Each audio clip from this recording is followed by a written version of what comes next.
नमस्कार. स्वराज्य मराठीमध्ये आपले स्वागत. पाहूया सविस्तर बातमी. या पवनभूमीमध्ये आम्ही एका आत्मचिंतन बैठक ठेवली होती आणि त्यातून आता सरकारचं एकंदरीत जे काही बनवाबनवीचं उत्तर आहे ते फार निषेधार्थ आहे. मुख्यमंत्री असं म्हणत होते का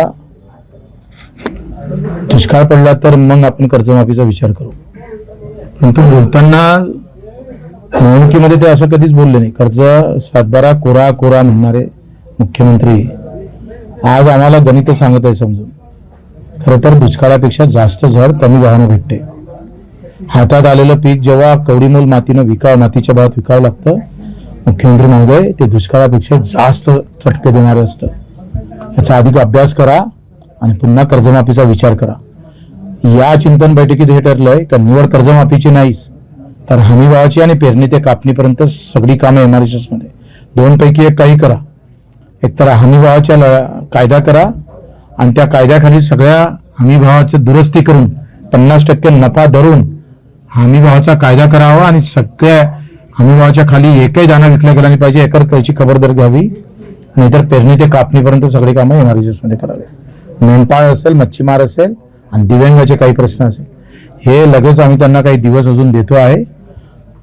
गणपतीच्या काळामध्ये गणपती उत्सव जे आहे त्या काळात फिरता गणपती बसून मराठवाड्यात किंवा नागपूरले पदयात्रा काळाची ते आम्ही ठरवणार आहोत.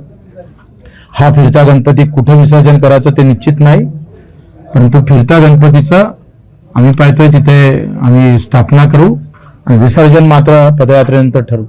त्यापूर्वी 9 ऑगस्टला मोदीजी आणि देवेंद्रजीच्या हाताला काळी राखी बांधून आम्ही निश्चित नोंदवून आहोत.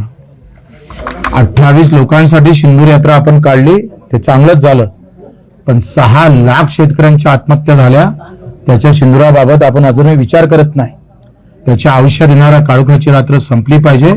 बियाणं डुप्लिकेट मिळतं, बोगस बियाणं, बोगस औषधी, रानडुकरं, वन आम्ही पाहतो वन्य प्राण्याचा त्रास आणि न भेटणारा हमीभाव हा शेतकऱ्याला खाऊन टाकत आहे. रोज 10 ते 15 आत्महत्या होतोय, तरी तुमच्या संवेदना जागृत होत नाही, याचं दुःख वाटतं. एका इकडे शेतकऱ्यासाठी फाशी घेऊ अशी भाषा बोलणारे वसंतराव नाईक आणि दुसऱ्या इकडे फासावर जाणाऱ्या शेतकऱ्यासाठी साधी चिंता नसणारे मुख्यमंत्री. हा दोन मोठा फरक आहे. हरित क्रांती ते आत्महत्या पर्यंतचा हा प्रवास थांबला पाहिजे. हरित क्रांतीनंतर खऱ्या अर्थानं उन्नतीचे दिवस आले पाहिजे होते. वसंतराव नाईकाच्या हरित क्रांतीनंतर आत्महत्याचे दिवस शेतकऱ्याला पाहावं लागतं, म्हणून हे स्थळ आम्ही नेमलं आहे.